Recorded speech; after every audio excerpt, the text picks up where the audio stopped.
A imigração para o Brasil foi um fenômeno significativo que contribuiu de maneira profunda para a formação cultural, social e econômica do Brasil. No final do século XIX e início do século XX, a Itália passou por profundas transformações sociais e econômicas. A unificação da Itália, completada em 1871, trouxe desafios significativos. A agricultura era a principal atividade econômica, especialmente no sul da Itália. E a superpopulação rural, a divisão de terras em pequenas propriedades não sustentáveis e também a crise agrícola provocaram grande pobreza e fome na população italiana. O norte da Itália começou a se industrializar, mas o processo era lento e não conseguia absorver o excedente de mão de obra rural, o que foi um grande problema para diversos italianos. Além dos problemas políticos e sociais, incluindo a instabilidade política e a falta de reformas agrárias eficazes também contribuíram para a insatisfação geral da população italiana. Os italianos eles buscaram melhores condições de vida e oportunidade de trabalho fora do seu país. Por isso que muitos deles vieram ao Brasil. As razões principais para a imigração incluíam busca por terra e trabalho. Muitos emigraram em busca de terras férteis e oportunidades de emprego que, infelizmente, não estavam disponíveis na Itália. Além disso, muitos países passaram a fazer incentivos, como o Brasil, que oferecia incentivos econômicos, incluindo passagens pagas e promessas de terra e oportunidades de emprego nas plantações de café e outras atividades agrícolas. Muito importante destacar que muitas vezes essas promessas não eram cumpridas. Para o Brasil, nós tivemos a primeira fase da imigração, que foi entre 1870 e 1900. A imigração italiana para o Brasil, ela começou a se intensificar na década de 1870. O governo brasileiro, ele incentivava a imigração para substituir a mão de obra escrava após o fim da abolição da escravidão, em 1888. Por isso, o Brasil começou a fazer parcerias, no Estado brasileiro, com fazendeiros, especialmente do estado de São Paulo, que precisavam de trabalhadores para as plantações de café. Eles fizeram parcerias com agentes de imigração para trazer esses trabalhadores italianos com aquelas falsas publicidades. Os imigrantes muitas vezes chegavam ao Brasil sob contrato de trabalhos que lhe garantiam um emprego nas plantações, mas que frequentemente encontravam condições de trabalho duras e, como eu falei, promessas não cumpridas.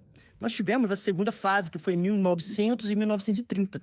O fluxo da imigração italiana continuou até a década de 1930, com um pico durante os anos de 1900 e 1914. Muitos imigrantes começaram a se estabelecer em áreas urbanas e a trabalhar em indústrias, comércios e outras atividades econômicas, formando diversas comunidades italianas. Surgiram bairros italianos em várias cidades brasileiras, onde os imigrantes mantinham suas tradições culturais e sociais também.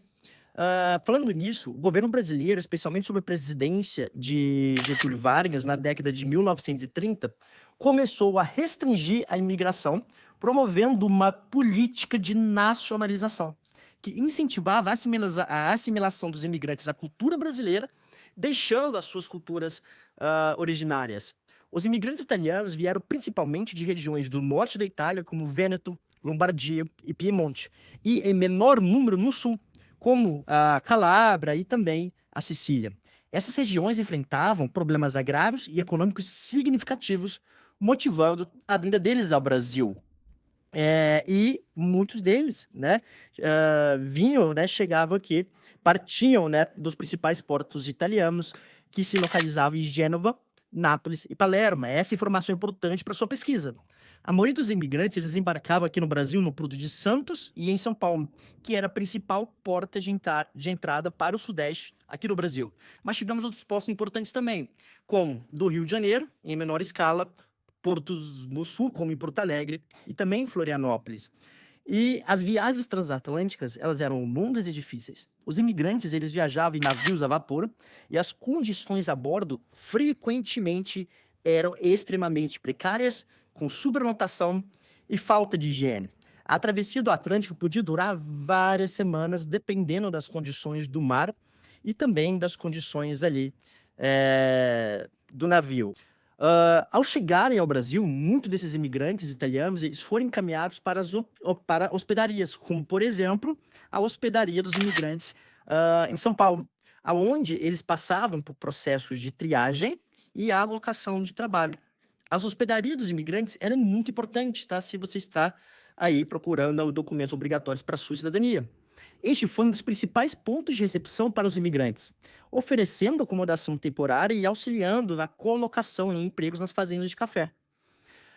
E como eu estava explicando para vocês, né, lembrando, essas condições elas eram extremamente precárias nessas fazendas no exterior de São Paulo, principalmente, com condições de trabalho duras e extremamente desgastante em várias jornadas, de horas em trabalho.